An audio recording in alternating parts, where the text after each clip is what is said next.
Bonjour à vous les poissons, je suis ravie de vous retrouver pour la lecture de vos énergies générales pour cette guidance du 15 au 30 novembre 2020. J'espère que vous allez tous et toutes très bien. Donc on va regarder un message du petit oracle des cristaux pour commencer.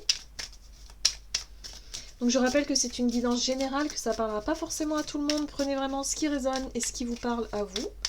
Vous pouvez également consulter votre signe ascendant ou votre signe lunaire, peut-être pour avoir plus de détails. Et puis pour les personnes qui souhaitent une guidance personnalisée, vous pouvez me joindre via mon site julieguidance.com. Allez, c'est parti pour vous les poissons. Ascendant poisson et lune en poisson. Du 15 au 30. Ah, il y en a deux. Eh ben voilà. Deux, et en plus c'est deux pierres bleues, vous voyez. Intéressant. Alors, nous avons le lapis lazuli. Si tu cherches à ouvrir tes perceptions et à affiner tes intuitions, alors je t'accompagnerai avec la sagesse des expériences du monde que tu portes en toi. Des idées. Alors, moi j'ai le sentiment ici, avec ce message-là, oui, qu'il y a vraiment beaucoup de créativité, beaucoup d'idées, beaucoup de choses qui s'ouvrent. Alors moi j'ai l'impression qu'il y a des choses nouvelles en fait, qui viennent à vous, ou en tout cas, ouais, des nouvelles, ouais, je crois que ce sont des choses nouvelles en fait, des nouvelles idées, des nouvelles envies, des perceptions aussi, peut-être aussi une ouverture un peu plus prononcée, hein, au niveau spirituel, au niveau intuitif, au niveau de ce que vous allez pouvoir percevoir et recevoir. Ici, il y a la dumortierite. Alors, je ne connais pas du tout cette pierre. Alors, rester maître de soi et de ses idées, équilibrer raison et intuition, cela est ma force. Et ici, on parle de discipline. Ok, d'accord. Donc là, moi, je pense que effectivement, pendant cette période, il y a des chances que vous soyez très très réceptif. Il y aura un flot d'idées, un flot d'informations, plein de choses, une ouverture, des intuitions, voilà. Hein. Il y a vraiment cette notion d'être vraiment, vous captez tout ce qui se passe autour en fait. Mais on vous invite à faire le tri un petit peu dans tout ça, c'est-à-dire à savoir euh, équilibrer aussi votre monde créatif et intuitif et aussi le monde plus dans la matière, hein, le concret. Hein. C'est-à-dire qu'à un moment donné, il va falloir aussi travailler l'ancrage et être un peu plus terre à terre. Parce que j'ai le sentiment que les énergies vont pousser à vraiment vous emmener dans des dimensions, ou en tout cas dans des rêveries, dans quelque chose de... Alors c'est toujours agréable de rêver, c'est toujours agréable d'être dans ces énergies de, je dirais, pour pouvoir s'évader un peu du quotidien. Mais il y a l'idée ici d'essayer de trouver un équilibre et d'être vraiment quand même assez cadré. Hein, la discipline, c'est aussi d'avoir un cadre, peut-être de choses assez régulières, de mettre un peu de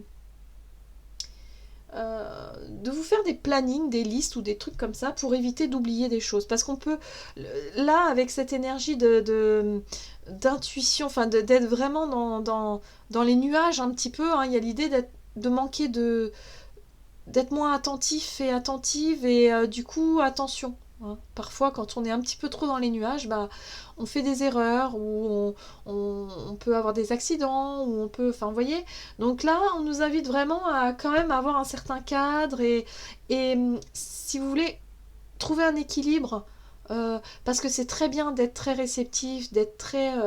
de capter tout ça là, c'est génial, hein, mais il faut encore faut-il déjà le...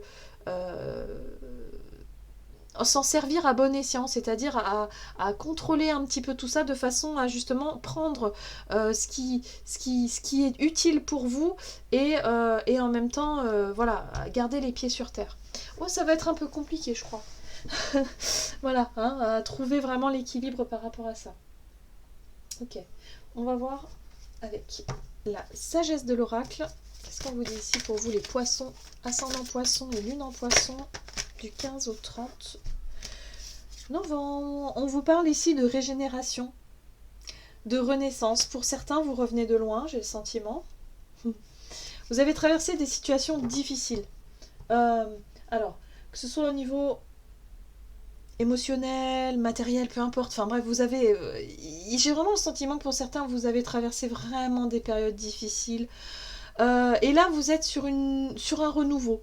sur une nouveauté, sur l'envie en tout cas de renaître, sur une renaissance, sur quelque chose qui vous donne envie d'aller de l'avant et peut-être aussi d'expérimenter de nouvelles choses, de nouveaux projets, de nouvelles idées, de nouvelles envies, voilà, de nouvelles connaissances, enfin, il y a plein de choses qui viennent à vous, sauf que là on vous dit que ouais c'est génial, hein, mais là vous vous mélangez un peu les pinceaux, c'est-à-dire que il y a tellement d'envie, il y a tellement de choses, c'est-à-dire que peut-être que pour certains vous avez fait un tri énorme dans votre vie, que vous avez tout recommencé à zéro, peut-être je sais pas moi, au niveau relationnel, au niveau du travail, au niveau de votre vie. Tout simplement, peut-être que pour certains, vous avez déménagé, vous avez tout laissé derrière vous et vous reconstruisez quelque chose, vous repartez de rien, hein. Alors, c'est pas forcément tout le monde, évidemment, mais j'ai vraiment ce sentiment-là que quelque part, ça vous a demandé un gros effort, c'est une renaissance. Et là, eh bien là, vous avez plein d'idées, plein de choses, mais au final, ça, il y a l'idée ici de vivre tout ça dans votre tête, mais de pas réussir à le concrétiser ou de pas réussir à équilibrer tout ça, voilà, d'être un peu dispersé, pardon, dans vos énergies. Allez, on va voir ce qu'on nous dit avec l'oracle des nombres. Alors, pour les poissons, ascendant poisson et lune en poisson, du 15 au 30 novembre. Voilà, il y a tout qui tombe. Alors, quel message pour les poissons? Ouais. Voilà, vous dispersez votre énergie. Ok. Donc là, on parle effectivement d'être vraiment dans l'entrain d'un nouveau départ, de nouvelles choses, de nouvelles... Peut-être que pour certains, vous avez des nouvelles ouvertures, des nouvelles capacités, peut-être des nouvelles... votre intuition qui vous parle de plus en plus et vous... donc c'est super hein, d'être très dans ces énergies de sensibilité, d'être hypersensible comme ça, mais à un moment donné, il y a beaucoup de dispersion. C'est-à-dire que vous partez un peu dans tous les sens. Voilà, donc c'est pour ça qu'on vous invite ici durant cette période à faire preuve de discipline, à canaliser votre énergie et à ne pas vous disperser et du coup vous commencez quelque chose, vous laissez tomber, vous partez sur autre chose et vous laissez tomber. Enfin vous voyez l'idée d'être vraiment... on n'avance pas comme ça. Hein. Il y a l'idée ici d'avoir besoin de discipline, de faire peut-être des listes, comme je disais, et de dire bon bah aujourd'hui j'ai ça à faire, ok, je vais commencer par ça, faire ça, tout en ayant quand même son côté intuitif et son côté créatif activé, hein, vous voyez hein, il n'est pas question ici de se couper de ça, pas du tout. Non, au contraire, c'est toujours un plus, mais il va falloir juste être un peu plus à ce que l'on fait aussi, dans l'instant présent, à faire les choses en conscience, et aussi en même temps... à cadrer un petit peu tout ça, à donner un rythme, voilà. Parce que j'ai l'impression que pour certains, vous allez... il y a tendance à la dispersion et à être vraiment à partir dans tous les sens. Parce qu'il y a un terrain nouveau et c'est toujours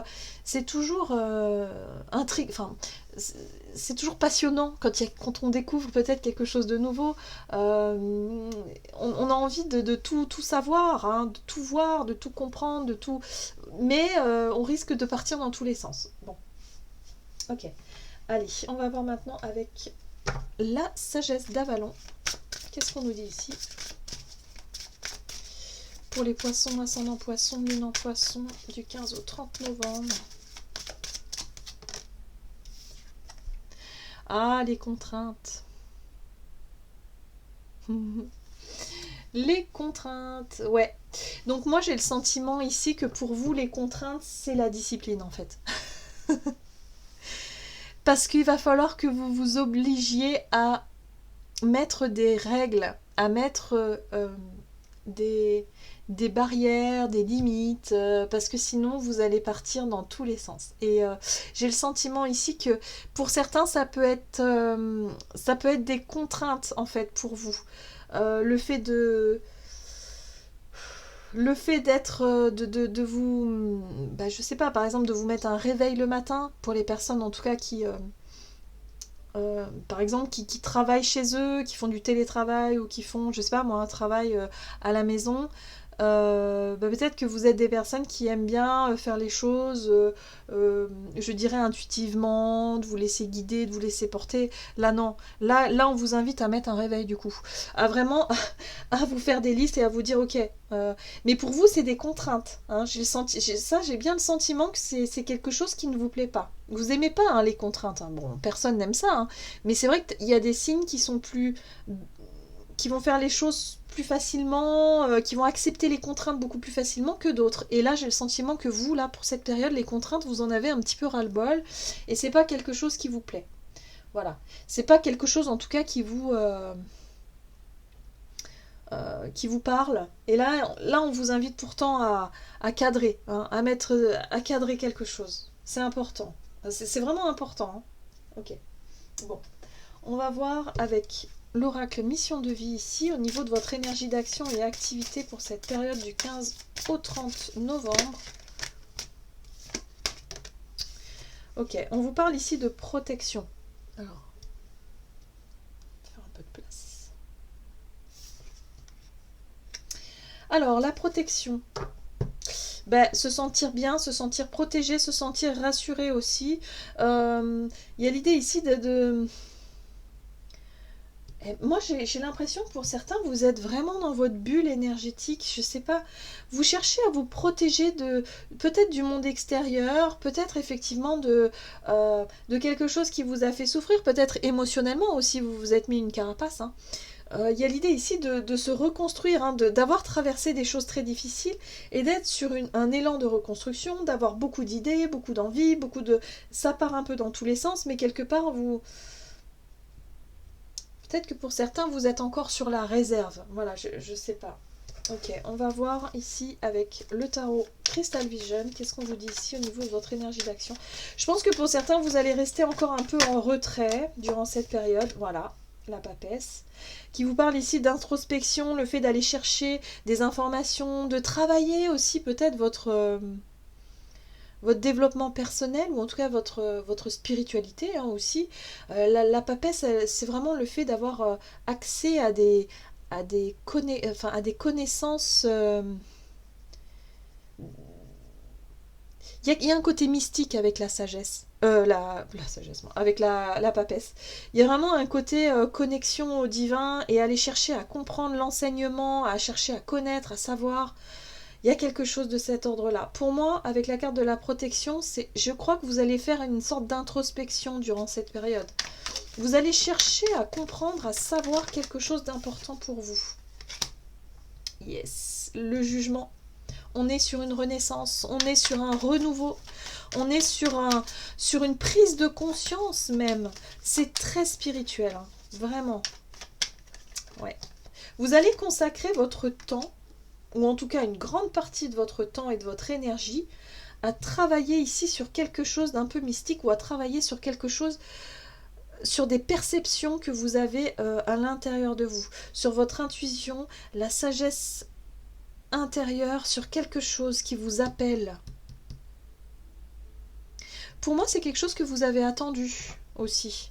Hein, la 4 de coupe vous parle d'attente, d'ennui peut-être, il y a quelque chose qui vous, voilà, d'insatisfaction, hein, parce que ça a duré longtemps, vous avez été suffisamment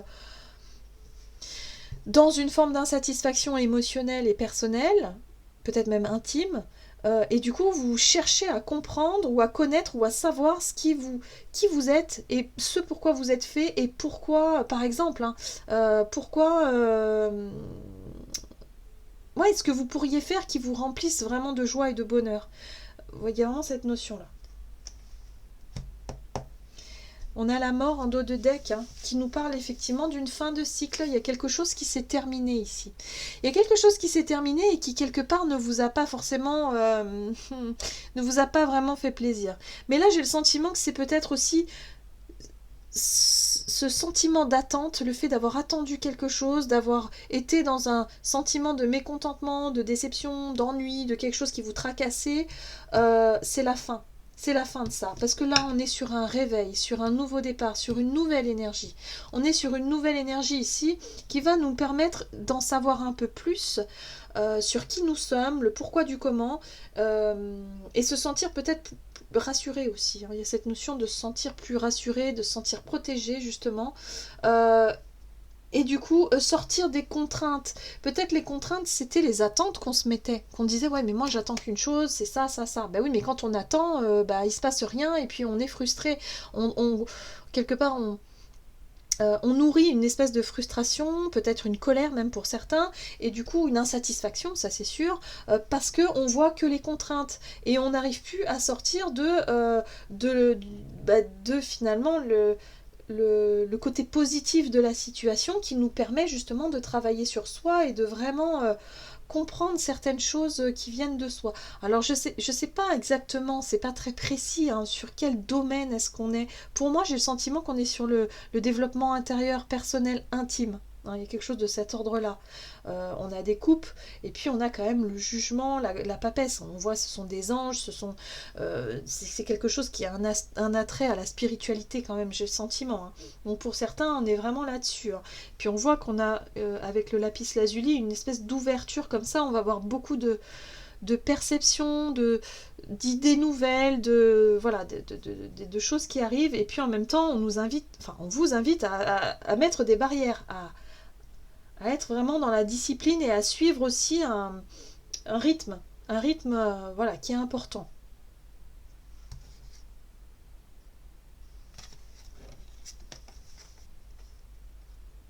Bon, il y a l'idée ici de retrouver quelque chose de plus juste. La 6 de Pentacle, c'est un équilibre, c'est aussi de l'équité dans une situation. Il y a un besoin ici de remettre un peu d'équilibre et d'équité dans une situation parce que pour certains, je pense que vous vous dispersiez un petit peu trop. Hein. Il y a peut-être une nouvelle ici avec le jugement, quelque chose qui peut arriver, qui va pas forcément vous faire plaisir, parce que vous étiez peut-être un petit peu trop dans les nuages. Hein. Alors ça peut être vraiment quelque chose comme ça. Hein. Beaucoup plus simplement, mais oui, c'est possible. Ok. Et ça peut être vu comme une contrainte, justement. Alors, qu'est-ce qu'on nous dit ici au niveau relationnel et sentimental pour les poissons avec l'oracle chakra du cœur. Donc poisson, ascendant poisson, lune en poisson pour cette période du 15 au 30 novembre. Ok, on vous dit ici ton âme sœur n'est pas prête. Alors il y a quelqu'un ici dans votre relationnel, dans votre monde relationnel, ça peut être sentimental, amical, voire familial. Il y a quelqu'un ici, on voit que vous n'êtes pas sur la même longueur d'onde. Hein. On voit que ces deux personnages ne regardent pas du tout dans la même direction. Hein. Donc il y a vraiment l'idée ici de ne pas être forcément d'accord avec quelqu'un. Ou que la personne, en tout cas, n'est pas dans les mêmes objectifs que vous. Alors, on va essayer d'en savoir plus. Au niveau relationnel et sentimental pour les poissons. Ascendant poisson et lune en poisson. Alors, on est plutôt sur l'entourage amical ici, hein, parce que la 3 de coupe nous parle effectivement de partage, de fête, on va dire de joie, d'énergie un petit peu plus légère, de célébration. Mais la 3 de coupe, on est vraiment sur aussi l'amitié, les personnes qu'on aime bien, qu'on fréquente, qu'on aime bien voir. La 7 de bâton. La 7 de bâton. La 7 d'épée. Ok. La 7 d'épée, c'est un manque de sincérité, un manque d'honnêteté. Il y a une relation ici. Alors, ça c'est intéressant. Il y a une relation ici dans votre entourage. Plutôt amicale, mais peut-être pas.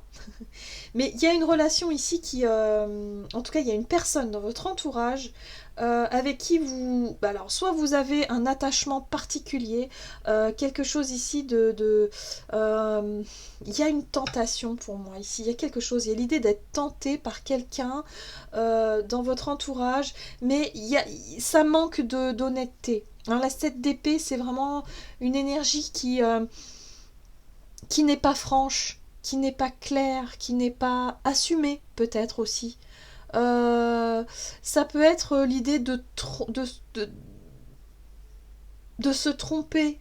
Alors, soit vous vous êtes trompé sur quelqu'un et vous vous apercevez que c'est quelqu'un qui a peut-être pas des bonnes intentions et du coup il y a un changement de regard avec le pendu, on change de perspective, on change de regard par rapport à cette personne-là, on s'aperçoit finalement que c'est pas quelqu'un de fiable et d'honnête, c'est possible, au niveau peut-être amical, ça c'est fort possible, ou alors c'est peut-être l'idée ici de vous-même avoir des intentions par rapport à une personne de votre entourage, par exemple amicale, mais que vous vous sentez attiré par cette personne et que du coup vous avez des intentions qui sont pas du tout les mêmes que l'autre, hein, finalement, parce qu'on voit que les deux regardent dans une direction différente, donc vous n'avez pas les mêmes intentions, les mêmes objectifs, et du coup vous vous mentez à vous-même, et vous lui mentez à cette personne, vous lui mentez aussi. Hein.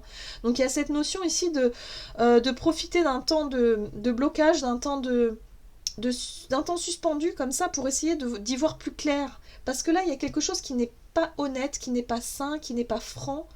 Il y a quelque chose qui doit... Voilà. Peut-être une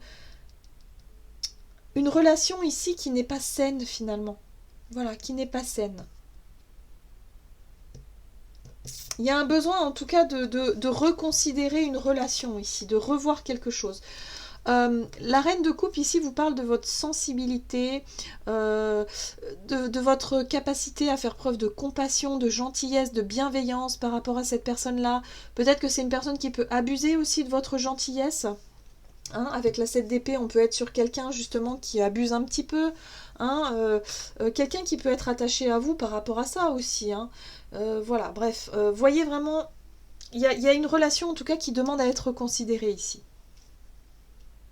Allez, on va voir quel est le message pour vous du tarot des anges gardiens. Pour les poissons, ascendant poisson, lune en poisson. Donc c'est pas une période facile. Je sens qu'il va y avoir beaucoup de dispersion d'énergie. Il y a une envie de renaître, de repartir sur des bonnes bases, de vraiment d'être vraiment dans des... Mais ça demande encore un travail, ça demande encore de lâcher des choses, ça demande d'y voir clair au niveau relationnel aussi. Donc ouais, c'est pas simple. Il y a encore des contraintes, il y a encore peut-être même... Par rapport à une renaissance ou un nouveau départ, un renouveau, il y a l'idée ici d'être encore attaché à des choses que vous avez du mal à laisser derrière vous. Voilà. Et c'est ce qui vous bloque en fait. C'est ça la notion de contrainte. Et c'est peut-être justement pour ça aussi que vous êtes un peu distrait ou distraite, que vous avez vraiment l'esprit... voilà, vous êtes un peu dans la tête dans les nuages parce qu'il y a quelque chose ici qui n'est pas clair, qui n'est pas... Ouais. Ok, qu'est-ce qu'on nous dit ici pour le poisson, ascendant poisson, lune en poisson. Ok. Exprimez ses rêves. Vous êtes prêt pour le grand départ. Vous êtes suffisamment préparé et il est temps de franchir le pas. Mettez en place les premiers changements, si petits soient-ils. Tenez compte de tous les signes que vous envoient vos anges gardiens afin de vous guider dans la bonne direction. Acceptez tout ce qu'ils mettent à votre disposition pour vous aider à atteindre votre objectif. Donc là, on voit bien qu'il y a un grand coup de main de la vie, hein, de la destinée. En tout cas, on vous pousse à aller de l'avant. Ici, on vous pousse à, en tout cas, renaître, à atteindre vos rêves et vos objectifs. Mais pour ça, il va falloir vraiment faire de la place nette dans vos idées, dans vos pensées, dans vos intentions aussi, et vraiment canaliser un petit peu votre énergie pour vraiment être efficace. Voilà. Il y a l'idée ici de chercher à comprendre et à y voir plus clair par rapport à des choses qui demandent à être libérées, pour pouvoir exprimer ses rêves et pour pouvoir faire le grand pas, sauter, voilà, saisir une opportunité ou en tout cas se lancer dans quelque chose de nouveau. Voilà, j'en ai terminé pour votre guidance. J'espère que celle-ci vous aura plu et vous aura parlé. N'hésitez pas à liker, commenter la vidéo. En tout cas, moi, je vous souhaite de passer une excellente quinzaine. Je vous embrasse et je vous dis à tout bientôt.